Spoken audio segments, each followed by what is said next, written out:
Hello दोस्तों, नमस्कार। मैं मुनफेद खान उत्कर्ष परिवार में आप सभी का हार्दिक स्वागत और अभिनंदन करता हूं। दोस्तों, आज मैं आप लोगों के लिए एक बहुत ही महत्वपूर्ण जानकारी लेकर आया हूं।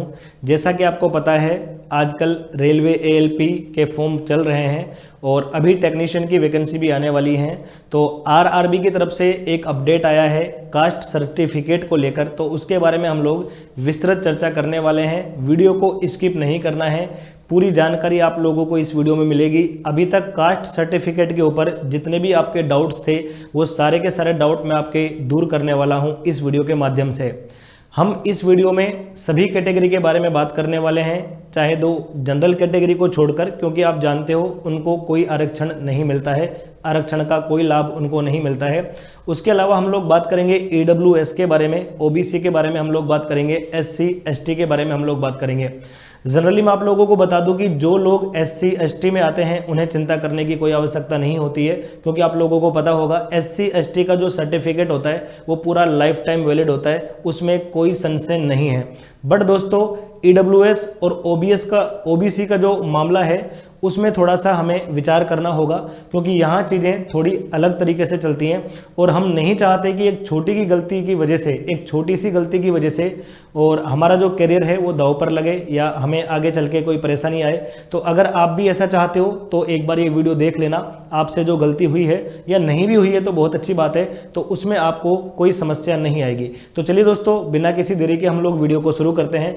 दोस्तों, सबसे पहले मैं आप लोगों को बताना चाहूँगा कि यहाँ हम लोग कास्ट सर्टिफिकेट के बारे में बात कर रहे हैं। तो एक बार मैं आपको बताना चाहूंगा आप लोगों के सामने क्या लिखा हुआ है। देखो, सबसे महत्वपूर्ण बात जो हम लोग कर रहे हैं ना, वो ओबीसी सर्टिफिकेट को लेकर है। मैं ईडब्ल्यूएस के बारे में भी आप लोगों को सारी जानकारी दूंगा, ध्यान से आप मेरी बात को समझेंगे। बोला गया है कि OBCS, इसमें आरक्षण के आधार पर नियुक्ति चाहने वाले व्यक्ति को यह सुनिश्चित करना होगा कि उसके पास जाति समुदाय का प्रमाण पत्र है, ठीक है। और आवेदन जमा कराने की अंतिम तिथि, देखो सबसे इंपॉर्टेंट बात क्या है, आवेदन जमा कराने की अंतिम तिथि पर क्रीमी लेयर में नहीं आता हो। देखो दोस्तों, एक बात यहाँ पे आपको समझनी होगी कि क्रीमी लेयर, देखो ओबीसी में दो चीजें हमारे पास होती हैं, एक क्रीमी लेयर होता है और एक होता है दोस्तों नॉन क्रीमी लेयर, ठीक है। देखो, अगर आप ओबीसी में क्रीमी लेयर में आते हो तो आपको आरक्षण का लाभ बिल्कुल भी नहीं मिलने वाला है। जनरली इसका मतलब ये होता है कि अगर आपके परिवार की वार्षिक आय यानी कि सालाना आय अगर 8 लाख से ज्यादा है, अगर 8 लाख से ज्यादा है तो इसका मतलब है कि आप क्रीमी लेयर में आते हो, और क्रीमी लेयर में अगर आप आते हो तो आपको आरक्षण का कोई फायदा नहीं मिलने वाला है। तो ये आपको सबसे महत्वपूर्ण जानकारी तो यही है कि आप लोगों को ध्यान रखना है कि जब आपको ओबीसी का सर्टिफिकेट बनवाना है तो ध्यान रहे कि वो आपको नॉन क्रीमी लेयर का बनवाना है। ये आपको ध्यान रहे, नॉन क्रीमी लेयर का सर्टिफिकेट कैसे बनता है, आपके परिवार की कंप्लीट जो सालाना आय है सभी चीजों को मिलाकर, सभी स्रोतों को मिलाकर वो 8 लाख से कम होनी चाहिए, तो ही आप आरक्षण वाली कैटेगरी में आते हो। अन्यथा आपको ओबीसी के सर्टिफिकेट का भी कोई लाभ नहीं मिलने वाला है। कई बार गलती से ऐसा हो सकता है कि आप सोचो कि हाँ, मेरे पास तो ओबीसी का सर्टिफिकेट है, मुझे कोई दिक्कत नहीं है, लेकिन क्या पता वो क्रीमी लेयर का हो। तो सबसे महत्वपूर्ण जानकारी पहले यहाँ पे यही निकल के आती है कि आपको याद रखना है कि जो आपको सर्टिफिकेट बनवाना है वो नॉन क्रीमी लेयर का होना चाहिए। दूसरी इंपॉर्टेंट बात, बोला गया है कि भाई अंतिम तिथि पर, तो देखो ध्यान दे लो, फॉर्म भरने की जो अंतिम तिथि आपको पता होगा वो 19 फरवरी है, लेकिन फॉर्म में करेक्शन की जो तिथि है ना दोस्तों, वो आपकी 29 फरवरी है, ठीक है। आप 29 फरवरी तक फॉर्म में करेक्शन कर सकते हो।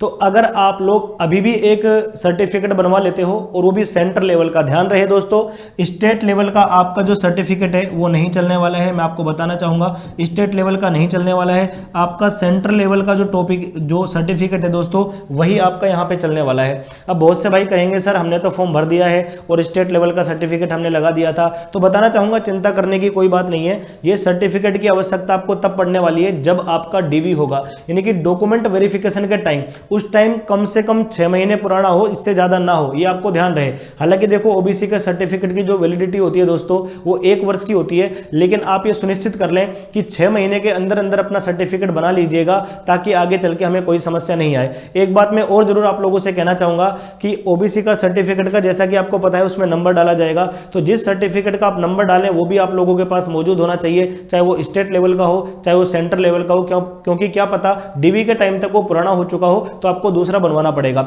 एक बेहतरीन बात यह हो सकती है कि अगर कोई भाई पहले ही नया सर्टिफिकेट बनवा के और फॉर्म में भी अप्लाई कर देता है, बाद में देखी जाएगी, दूसरा भी हम लोग बनवा सकते हैं। अगर 6 महीने से कम का हमें जरूरत पड़ेगी तो हम दूसरा भी बनवा लेंगे, तो ये इससे ज्यादा बेहतरीन बात नहीं हो सकती है। तो बहुत स्पष्ट शब्दों में कहना चाहता हूं कि अगर आप अभी भी बनवा लो तो बहुत ही ही अच्छी बात है, खुशी की बात है। फॉर्म भरने की अंतिम तिथि से पहले अगर किसी ने नया सर्टिफिकेट लगा के फॉर्म भरा है ना, तो ये बहुत अच्छी बात है, आपको आगे चल के कोई समस्या नहीं आने वाली है। लेकिन अगर किसी ने स्टेट लेवल से भी फॉर्म भर दिया है या पुराने सर्टिफिकेट से भी फॉर्म भर दिया है, तो चिंता करने की जरूरत नहीं है। आपके पास दो ऑप्शन है, आप उसे करेक्शन भी कर सकते हो 29 फरवरी तक, या फिर आप उस टाइम नया बनवा लेना जब आपका डॉक्यूमेंट वेरिफिकेशन होगा। यह बात आपको ध्यान रहे, इसमें कोई कंफ्यूजन नहीं होना चाहिए। ओबीसी के सर्टिफिकेट के बारे में जो महत्वपूर्ण जानकारी थी दोस्तों, यहां पे मैंने आप लोगों को दे दी है, ठीक है। उसके बाद इंपॉर्टेंट बात क्या है कि भाई इस सीईएन, ये जो नोटिफिकेशन आया था, इसमें फॉर्म भरने के लिए दोस्तों अंतिम तिथि पर समुदाय श्रेणी की स्थिति पे केवल पात्रता के अनुसार आरक्षण मिलेगा आप लोगों को। देखो जैसा कि आपको पता है, ओबीसी में जिस हिसाब से आरक्षण दिया गया है, या फिर जनरल जो ईडब्ल्यूएस है जिस हिसाब से उसमें आरक्षण दिया गया है, या एससी एसटी में जिस हिसाब से आरक्षण दिया गया है, उसी हिसाब से आपको उसका लाभ मिलने वाला है। इसमें कोई बात नहीं है, इसमें कोई बदलाव नहीं किया जाएगा बिल्कुल भी।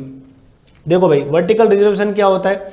यह आर्थिक रूप से कमजोर वर्ग, जैसे भाई अपना ईडब्ल्यूएस हो गया, ओबीसी हो गया, एससी हो गया, उनके बारे में यहां पे बात की है कि भाई जितना भी उनको लागू होगा उनको दिया जाएगा, ठीक है। इस बारे में यहां पे बात की गई है। देखो ये बात आपको ध्यान रहे कि भाई ईबीसी और ईडब्ल्यूएस दोनों अलग अलग कैटेगरी होती है दोस्तों। ईबीसी उम्मीदवार किसी भी नौकरी आरक्षण के हकदार नहीं है, ठीक है, ये आप लोगों को ध्यान रखना है। ईडब्ल्यूएस बिल्कुल अलग कैटेगरी है। ईडब्ल्यूएस के बारे में पूरी जानकारी मैं आप लोगों को बताऊंगा, ध्यान से आप मेरी बात को समझोगे भैया ना। देखो भाई, आरक्षण का लाभ उठाने के लिए जो ईडब्ल्यूएस है, एससी एसटी है, ओबीसी एनसीएल उम्मीदवार है, उनको डीवी के दौरान मूल रूप से वैध प्रमाण पत्र प्रस्तुत करना होगा। देखो रेलवे ने साफ साफ शब्दों में ये कहा है कि डीवी के दौरान, यानी कि डॉक्यूमेंट वेरिफिकेशन के दौरान आपको सर्टिफिकेट वहां पे देना होगा। ये बात आप लोगों को ध्यान रहे मेरे भाई। देखो भाई, आगे हम लोग बात करेंगे कि भाई जो ईडब्ल्यूएस है ना, उसमें जो सर्टिफिकेट बनवाने का मामला होता है वो किस तरीके से होता है। तो ये सेम ओबीसी की तरह ही होता है, क्रीमी लेयर और नॉन क्रीमी लेयर वाला। देखो यहाँ पे स्पष्ट लिखा हुआ है कि आरक्षण के लाभ के लिए आपकी जो आय है ना, सालाना जो आय है, वार्षिक जो आय है, वो 8 लाख रुपए से कम होनी चाहिए मेरे भाई। 8 लाख से ज्यादा नहीं होनी चाहिए वित्तीय वर्ष में, ठीक है। जिस वर्ष में आप वो बनवा रहे हो, सालाना आय आपकी 8 लाख से ज्यादा नहीं होनी चाहिए। मैं बताना चाहूंगा आप लोगों को कि इसमें आपको ये भी देखना है कि आपकी आय की बात नहीं हो रही है, आपके पिताजी की आय शामिल है। अगर आप मैरिड हैं तो आपके हस्बैंड या वाइफ जो भी हैं, अगर आप पुरुष हैं तो आपकी वाइफ, आप हस्बैंड, और अगर आप महिला हैं तो आपके जो हस्बैंड है ना, उनकी मिला के, और आपके पापा जो हैं उनकी आय को मिलाकर वो टोटल इनकम जो है ना, वो 8 लाख से ज्यादा नहीं होनी चाहिए। इसमें और भी कैटेगरी शामिल है, आपकी कृषि से संबंधित आय या किसी भी प्रकार की आय वो हो सकती है, वो 8 लाख से कम होनी चाहिए। इसके अलावा एक और बात बोली गई है कि ईडब्ल्यूएस वालों के 5 एकड़ या उससे ज्यादा की कृषि भूमि नहीं होनी चाहिए। उनका जो मकान है वो 1000 वर्ग फुट या उससे अधिक का नहीं होना चाहिए। अब देखो जैसे शहरी क्षेत्रों में आप जानते हो, नगर पालिका क्षेत्र अगर है तो वहां पे 100 वर्ग गज से ज्यादा का मकान उनका नहीं होना चाहिए, या फिर इनके अलावा अगर अन्य क्षेत्र में है तो 200 वर्ग गज से ज्यादा उनका मकान नहीं होना चाहिए। तो वो लोग ईडब्ल्यूएस का सर्टिफिकेट बनवा सकते हैं। अगर वो यूआर कैटेगरी में आते हैं तो उनको आरक्षण का फायदा मिल जाएगा, उनका ईडब्ल्यूएस का सर्टिफिकेट यहां पे बन जाएगा, ठीक है भाइयों। इसके बारे में मैंने बात की। तो देखो, और बाकी आप लोग जानते हो, देखो इसमें बताया हुआ है कि जो 18 साल से कम है वो इसका श्रेणी का फायदा उठा सकते हैं, ऐसा बताया गया है। भाई बहन, पति पत्नी जो भी है, इसका ईडब्ल्यूएस के सर्टिफिकेट का फायदा आप उठा सकते हो, इसमें कोई दिक्कत नहीं है, ठीक है भाई। अब देखो ये बताया गया है कि यहां पे जो आपको साइन करवाने हैं ना सर्टिफिकेट पे, चाहे वो देखो कोई भी हो, तो देखो जिला मजिस्ट्रेट, अतिरिक्त जिला मजिस्ट्रेट, कलेक्टर, उपायुक्त, अतिरिक्त उपायुक्त, प्रथम श्रेणी वजीफा मजिस्ट्रेट हो, उप विभागीय मजिस्ट्रेट हो, तालुका मजिस्ट्रेट हो, कार्यकारिणी मजिस्ट्रेट हो, यानी कि मिनिमम एसडीएम लेवल का अधिकारी हो, उन्हीं के सिग्नेचर इस पे होने चाहिए। ये बात आपको बहुत ज्यादा ध्यान रखनी है दोस्तों। मिनिमम एसडीएम लेवल का अधिकारी हो जिसके सर्टिफिकेट पे साइन होनी चाहिए, तभी वो आपका वैलिड माना जाएगा, अन्यथा वो इनवैलिड माना जाएगा, उसको अवैध करार दे दिया जाएगा और आपको रिजर्वेशन का फायदा नहीं मिल पाएगा। ये ध्यान रहे आप लोगों को, ठीक है भाई।